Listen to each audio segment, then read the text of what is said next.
ఓం నమ శివాయ శ్రీమాత్రే నమ. మిత్రులకి శ్రేభిలాషులకి అలాగే నన్ను ఇంతగా ఆదరిస్తున్న యూట్యూబ్ ప్రేక్షకులందరికీ కూడా పేరు పేరు ధన్యవాదాలు. ఈరోజు మనం ఒక అద్భుతమైన ఉపాయం తెలుసుకుందాం. ఈ ఉపాయం చాలామంది మిత్రులు మెయిల్స్లో కామెంట్స్లో అడగడం జరిగింది.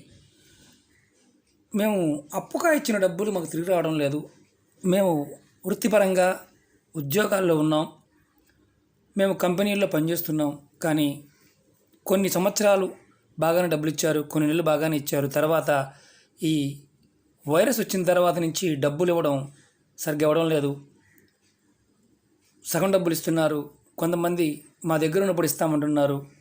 అలాగే మేము అప్పుగా ఇచ్చాం, వారు కూడా అప్పు తీసుకునేటప్పుడు చాలా మంచి మాటలు చెప్పి తీసుకున్నారు, తర్వాత మా దగ్గర ఉన్నప్పుడు ఇస్తాం అని అంటున్నారు. కొంతమంది ఇవ్వము, ఏం చేసుకుంటారు చేసుకోండి అంటున్నారు. మేము కష్టపడి డబ్బు సంపాదించుకున్నాం, ఆ డబ్బులు కొంతమందికి వడ్డీలకు ఇవ్వడం జరిగింది, ఏదో రూపాయి ₹2 వస్తాయని వారు కూడా ఇలాగే మాట్లాడుతున్నారు. ఆ డబ్బులు రావడానికి ఏదైనా పరిహారం చెప్పండి అని చాలామంది మిత్రులు మెయిల్స్లో కామెంట్స్లో అడగడం జరిగింది. ఈరోజు మనం ఇచ్చిన డబ్బులు తిరిగి రావడానికి, మనం పనిచేసిన దగ్గర మన డబ్బులు మనకు రావడానికి ఈ పరిహారం చేసుకోవచ్చు. ఇది ఆడవారైన మగవారైన ఎవరైనా చేసుకోవచ్చు. దీనికి నియమ నిబంధనలు, అలాగే ఎవరు చేయాలి ఎవరు చేయకూడదు కూడా చెప్తాను, ఎలా చేయాలో కూడా చెప్తాను. ఎందుకంటే మనకి ప్రాకృతికమైన విషయాలు, తంత్ర గ్రంథాల్లో ఉన్న విషయాల్లో ఈ ఉపాయాన్ని సౌత్ ఇండియాలో అంటే దక్షిణ భారతదేశంలో ఎక్కువగా విరివిరిగా ప్రయోగం చేస్తూ ఉంటారు. చాలా ఉన్నాయి, ఇలాంటి పరిహారాలు చాలా ఉన్నాయి. తేలిగ్గా మనం చేసుకోగలిగే పరిహారం ఇదొకటి చిన్న ఉపాయం. అలాగే మిత్రులందరికీ చెప్పదలుచుకుంది ఏంటంటే, ఇలాంటి ఉపాయాలు చేస్తున్న వారు ఎవరైనా సరే మీ మీద మీకు పరిపూర్ణమైన నమ్మకంతో చేయండి. అలాగే మీకు ఈ పని అవుతుంది, నేను చేస్తున్నాను, నాకు యూనివర్స్, ఈ అమ్మ పరాదేవత మనకి ఇస్తుంది, ఖచ్చితంగా మన పని అవుతుందన్న భావంతో చేయండి. అలా కాకుండా చేస్తే అవుతుందన్నారు కదా, చేసి చూద్దాంలే అని మాత్రం చేయమాకండి. ఎందుకంటే మీకు మీలో ఉన్న ఆ పరాశక్తి, ఆ పరాదేవత మిమ్మల్ని ప్రేరేపించినప్పుడు, మీ మనసు బలంగా సంకల్పించినప్పుడు ఏ కోరికైనా సరే నెరవేరుతుంది. ఇది బాగా గుర్తుంచుకోండి. కష్టపడి డబ్బు సంపాదించాము, మనకి ఒకరిని మోసం చేసి సంపాదించిన డబ్బు కాదు, ఎవరికో ₹2 వడ్డీకి ఇచ్చుకున్నాం, చేబుదులకి ఇచ్చాం. కానీ వాడు ఇచ్చినప్పుడేమో చాలా వినయంగా చాలా అద్భుతంగా నటించాడు, తర్వాత మనకి ఇవ్వాల్సిన అడిగినప్పుడు ఇస్తాలే ఉన్నప్పుడు అంత తొందర ఏంటి, నా దగ్గర ఉండాలిగా అంటున్నాడు. అలాగే కొంతమంది వర్క్షాపుల్లోనూ షాపుల్లో పనిచేసాం, 3 నెలలు 2 నెలలు కాదు సంవత్సరం అయిపోయింది, డబ్బులు ఇవ్వడం లేదు, ఏదో కొద్దిగా ఇస్తున్నారు, మా దగ్గర డబ్బులు లేవు, మా దగ్గర డబ్బులు ఉన్నప్పుడు ఇస్తాము ఇలా అంటున్నారు. ఇలాంటి వారి కోసం కూడా మనం ఈ ఉపాయం చేసుకోవచ్చు. చాలా తేలికైన ఉపాయం, అద్భుతంగా పనిచేస్తుంది. అలాగే ఇంకొకటి ఏంటంటే, సొంత వాళ్ళు అంటే అన్నదమ్ములు కానీ లేకపోతే కుటుంబ రిలేషన్లో ఉన్నవారు కానీ ఇలా డబ్బులు ఇచ్చేసి, డబ్బులు తీసుకున్నప్పుడు చక్కగా అన్ని రకాలుగా మనకి నీట్గా అంటే ఇంకేం లేదు నీ పూల్లో పెట్టిస్తా అని చెప్పడం, తర్వాత నువ్వు అవడం నాకు తెలియదు అనడం, వేసుకుంటే కేసు వేసుకో అనడం, ఏదన్నా నేను హ్యాపీ పెడతాను ఏం పిక్కు అనడం, ఇలాంటివన్నీ కూడా చాలామంది మెయిల్స్లో పెట్టడం జరిగింది. నేను ఈ మాట ఎందుకు అంటున్నానంటే, చాలామంది ఇది ఎక్కువగా వినిపించారు నాకు. ఈ ఉపాయాల్లో పరిపూర్ణంగా చేయాలి ఎందుకంటూ అంటే ఇందులో శక్తి ఉంటుంది, ఆ టైము ఆ విధి విధానం చాలా ఇంపార్టెంట్. కాబట్టి మనస్ఫూర్తిగా ప్రయత్నించండి. అలాగే చాలామంది మిత్రులు అనేక రకాల సమస్యల గురించి అడుగుతూ ఉన్నారు. వీడియోని మీరు ఏ వీడియోనైనా సరే పూర్తిగా చూడండి, అర్థం కాకపోతే మరొకసారి చూడండి. ఎందుకంటే వీడియోలోనే చెప్తాను, నియమ నిబంధనలు కానీ, చేసే విధానం కానీ, చేయవలసిన పదార్థం కానీ, టైమింగ్, ఇది మిస్ అయితే మీరు చేయలేరు. మీరు సగం చూసి స్కిప్ చేసుకుంటూ చూస్తే మీరు క్వశ్చన్లు అడిగినా నేను ఎలాంటి సమాధానం చెప్పడానికి అవకాశం ఉంటుంది, ఎందుకంటే వీడియోలోనే పూర్తిగా చెప్తాను. ఇప్పుడు మనం ఈ వీడియోలో ఎలా చేస్తే ఫలితాలు వస్తాయో తెలుసుకుందాం. ఈ వీడియోకి మనకి ఈ ఉపాయానికి కావాల్సింది ఒక తమలపాకు కావాలి, అలాగే పచ్చ కర్పూరం కావాలి, కర్పూరం కాదు పచ్చ కర్పూరం. ఇది ఎప్పుడు చేయాలి, ఎలా చేయాలో చెప్తాను, ఇది ఎందుకు చేయాలో కూడా చెప్తాను. మీకు డబ్బులు రావాలి, మీ ఇచ్చిన డబ్బులు రావాలి, చేసిన దగ్గర డబ్బులు ఆగిపోయాయి రావాలి, మీకు డబ్బులు తీసుకుని మోసం చేసి కొంతమంది పారిపోయారు. వాడి దగ్గర నుంచి డబ్బులు రావాలి. ఈ ఉపాయం చేయడం వల్ల ఖచ్చితంగా ఇలాంటి సిచ్యువేషన్ నుంచి ఏదైతే ఉందో దాని నుంచి బయటపడతారు, డబ్బులు వస్తాయి. మనం ఏం చేయాలంటే ఇది ఆడవారైన మగవారైనా చేయవచ్చు. ఇది మంగళవారం నాడు చేయాలి. చాలా అద్భుతంగా పనిచేస్తుంది. అలాగే మిగతా రోజుల్లో కూడా చేసుకోవచ్చు, కానీ మంగళవారం చేస్తే ఇది చాలా అద్భుతంగా పనిచేస్తుంది. ఇది ఉదయం నుంచి సాయంత్రం లోపు ఎప్పుడైనా చేసుకోవచ్చు. దీనికి ఆహార నియమావళి అంటూ ఏమీ లేవు. అలాగే కాకపోతే నెలసరి ఉన్నప్పుడు మాత్రం చేయకూడదు. ఎవరైనా చనిపోయి ఉన్నప్పుడు మాత్రం చేసుకోకూడదు. ఇలా మీరు వారం చేసుకుంటూ ఉంటే ఎవరైతే డబ్బులు ఇవ్వాలో వారు మనసు మారి మీ డబ్బులు మీకు ఇస్తారు. ఆ పరాదేవత వాళ్ళ మనసుని ప్రేరేపిస్తుంది ఖచ్చితంగా. ఇది మనం దక్షిణ భారతదేశంలో ఈ పరిహారాన్ని చాలా విరివిరిగా చేస్తూ ఉంటారు, చాలా విరివిరిగా. ఎలా చేయాలో చెప్తాను.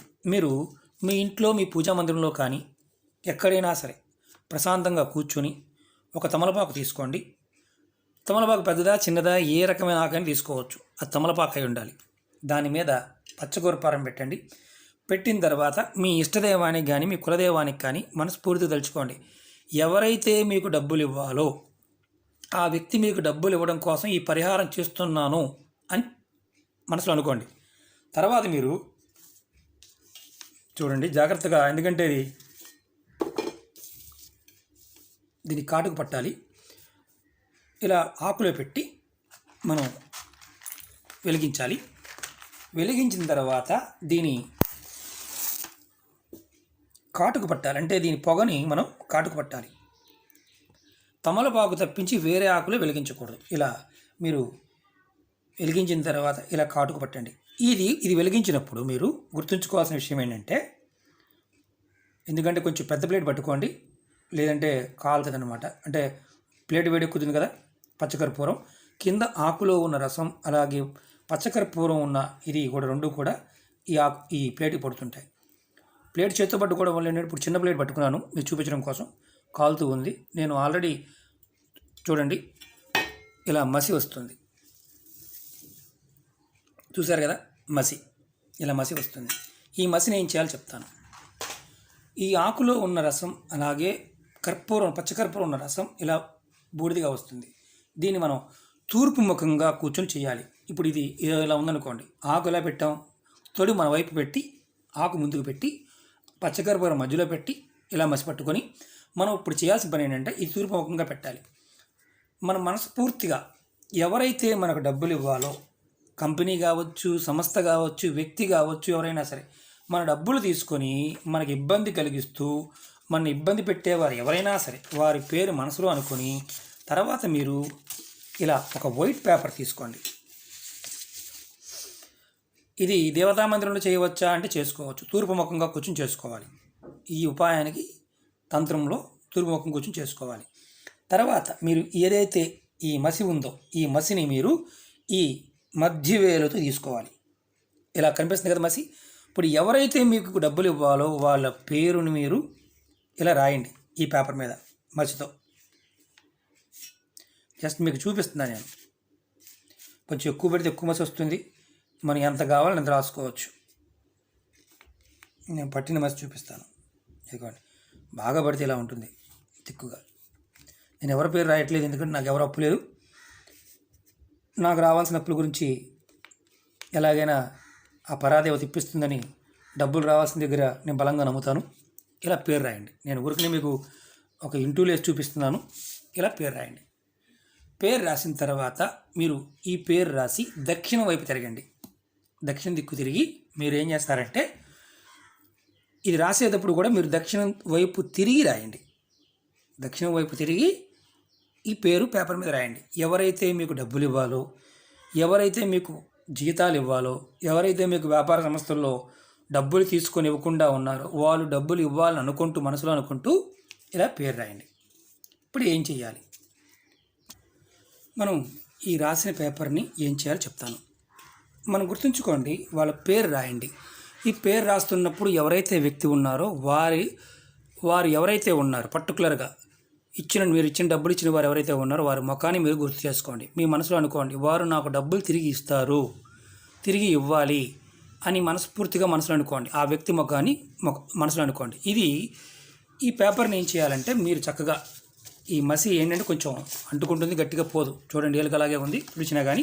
ఇప్పుడు దీన్ని ఇలా మడత పెట్టేసి మీరు ఏం చేస్తారంటే మీ పూజా మందిరంలో ఎక్కడైనా సరే ఎవ్వరు అంటుకోకుండా ఇలా ఎక్కడైనా ఏదైనా బరువు పెట్టాలి. బరువు పెట్టాలంటే ఎలాంటి బరువు పెట్టాలి? ఏదైనా బాక్స్ లాంటిది కానీ అలాంటిది పెట్టి ఈ పేపర్ని పెట్టేసి ఉంచాలి. ఇంకా అంటుకోకూడదు. యాక్చువల్గా వేరే వాళ్ళు ఎవరు కూడా దీన్ని అంటుకోకూడదు, కుటుంబ సభ్యులు కూడా ఎవరు అంటుకోకూడదు అనమాట. అలా పెట్టినప్పుడు ఇది ఎప్పుడు మార్చుకోవాలంటే మీరు వారం వారం చేయవచ్చు. మంగళవారం ఈ పరిహారం చేయవచ్చు. మీరు ఎంతగా ఒక్కసారి చేసి ఆపేసినా ఇబ్బంది లేదు. ఈ పేపర్ మాత్రం అలాగే ఉండాలి. ఇలా మీరు వారం చేస్తున్నప్పుడు ఒక 11 వారాలు అయిందనుకోండి. 11 వారాల తర్వాత ఈ పేపర్లన్నిటిని మీకు ఈలోపు డబ్బులు వస్తే పర్వాలేదు, సమాధానం దొరికితే పర్వాలేదు. కానీ ప్రతి పేపర్ని కూడా మీరు 11 వారాలు కూడా ఈ పేపర్లని అదే వ్యక్తి ఎంతమంది మీకు 100 మందికి ఇచ్చారనుకోండి, 100 మంది పేర్లు రాయండి, ఇబ్బంది లేదు. దేనితో? ఈ కాటుకతోనే. ఉదాహరణకి రామ, కొంచెం డార్క్గా ఉన్న చూపిస్తాను. ఇలా మధ్య వేలుతో రాయాలి. ఇది ఎక్కువగా దక్షిణ భారతదేశం తమిళనాడులో ఈ పరిహారం చేస్తూ ఉంటారు. ఈ తంత్ర పరిహారం అంటే మామూలుగా మంత్రాలతో చేసే పరిహారాలు అలా ఉంటాయి. ఈ తంత్ర పరిహారం ఇది ఎవరి పేరైనా ఎంతమంది పేర్లైనా రాయవచ్చు. వాళ్ళ ముఖాలు ఊహించుకొని రాయండి, అద్భుతంగా మీకు పనిచేస్తుంది. మీకు డబ్బులు వచ్చిన తర్వాత మీరు ఒకటే గుర్తుంచుకోండి, ఎవరైతే ఈ డబ్బులు ఎలా అంటే మనం ఏదన్నా దొంగతనం చేసో లేకపోతే వేరే దోచుకోనో లేకపోతే ఎవరైనా మోసం చేసో తీసుకొచ్చి డబ్బులు ఎవరికైనా ఇచ్చామనుకోండి, ఆ డబ్బుల గురించి అయితే ఈ పరిహారం చేయమాకండి. మీ జెన్యూన్గా సంపాదించుకున్నది, మీరు కష్టపడి సంపాదించింది, మీకు రావాల్సిన డబ్బులు ఏదైతే కష్టార్జితం ఉందో దాని గురించి అయితే చేయండి. ఎందుకంటే ఈ పరిహారం చేస్తున్నవారు కంపల్సరిగా మనస్ఫూర్తిగా వారికి ఫలితాలు రావాలన్నప్పుడు అది జెన్యూనిటీగా ఉండాలి. అంటే జెన్యూన్గా ఉన్న డబ్బులు అయితేనే వస్తాయి ఈ పరిహారానికి. ఇది బరువు మాత్రం కంపల్సరీగా పెట్టాలి. ఇది కాటుకు పట్టే చేయాలి. అర్థమైంది మిత్రులారా? ఇది నమ్మి పరిపూర్ణంగా చేసుకోండి, అద్భుతమైన ఫలితాలు వస్తాయి. ఇలాంటి ఉపయోగాలు ఇంకా అంటే మీకు తాంత్రికపరమైన ఉపాయాలు చాలా ఉన్నాయి. డబ్బు రావాల్సి చాలా తేలికైంది, ఎందుకంటే డబ్బు ఖర్చు అయ్యేది కాదు. ఇలా మీరు 11 వారాలు చేయండి. 11 వారాలు కూడా పేపర్ మీద రాసుకొని, ఆ ఒక పేపర్ అంటే మామూలుగా ముందు బరువు కింద పెట్టమని చెప్పాం కదా, కొంచెం బరువున పదార్థం పెట్టి ఈ పేపర్ని పెట్టండి. ఇలా పెట్టేసి ఉంచండి. మీకు పని అయిపోయిన తర్వాత ఒకవేళ పని కాలేదు, అప్పుడు ఏం చేయాలి? మళ్ళీ మీరు కంటిన్యూ చేస్తూ ఉండటమే ఇది. ఎందుకంటే వాటిలో మార్పు రావాలి, నేచర్ ఆ ప్రకృతి వాడిని మార్చాలి. ఇది తాంత్రికపరమైన విషయాలు ఏంటంటే ఒక్కొక్కసారి మన సంకల్ప స్థితి బలంగా పనిచేసినప్పుడే పనిచేస్తాయి. అలాగే మీరు గుర్తుంచుకోవాల్సింది ఏంటంటే ఇది ఏదైతే చేస్తున్నారో ఈ ఉపాయం చేస్తున్నట్టు ఎవరికి చెప్పమాకండి. చెప్తే మీ సంకల్ప స్థితి సన్నగిలిపోతుంది. మీ పని అయిన తర్వాత 10 మందికి చెప్పండి, ప్రాబ్లం లేదు. మీ పని అయిన తర్వాత ఎంతమందికి అని చెప్పండి, నేను ఇలా చేశాను నాకు డబ్బులు వచ్చాయని చెప్పండి. పని కాకుండా మాత్రం ఎవరికి చెప్పవద్దు. ఎందుకంటే ఇది తర్వాత మీరు కూడా ఏంటంటే బాగా గుర్తుంచుకోండి, ఇలాంటి విషయాల్లో మీ కుటుంబ సభ్యులు ఎవరన్నా అయిన వాళ్ళు అయినప్పుడు మాత్రం వాడి కోసం నేను ఇది చేస్తున్నాను అది చేస్తున్నాను అని చెప్పేస్తుంటారు ఇంట్లో కూడా. అలా కూడా చెప్పమాకండి. ఈ ప్రక్రియ ఎంత సీక్రెట్గా ఉంచితే అంత మంచిది. ఓకే మిత్రులారా, చెప్పిన పదార్థము చెప్పిన టైం మంగళవారం చేయండి, చాలా అద్భుతంగా పనిచేస్తుంది. 11 వారాలు చేస్తే చాలా అద్భుతం. ఈలోపే మీ పని అవ్వడానికి అవకాశం ఉంటుంది. చేసేటప్పుడు మాత్రం ఆ వ్యక్తి ముఖాన్ని గుర్తుంచుకోండి. ఎంతమంది గప్పిస్తే అంతమంది, ఎక్కడి నుంచి డబ్బులు రావాలని ఆ డబ్బులు బాగుంటాయి ఆ వ్యక్తుల ముఖాలు ఊహించుకుంటూ ఈ తతంగం మొత్తం చేయాలి. ఈ పరిహారం చేస్తున్నప్పుడు మాత్రం గుర్తుంచుకోవాల్సిన విషయం ఏంటంటే మనస్ఫూర్తిగా మీరు ఆ వ్యక్తి ఎవరైతే ఉన్నారో వాడు నాకు డబ్బులు ఇస్తున్నాడు అన్న భావావేశంతో చేయండి. ఓకే మిత్రులారా, ఈ వీడియో నచ్చినట్టు లైక్ చేయండి, నా ఛానల్ సబ్స్క్రైబ్ చేసుకోండి, గంట సింబల్ని యాక్టివేట్ చేసుకోండి, 10 మంది మిత్రులకి షేర్ చేయండి. ఓం నమః శివాయ, శ్రీమాత్రే నమః.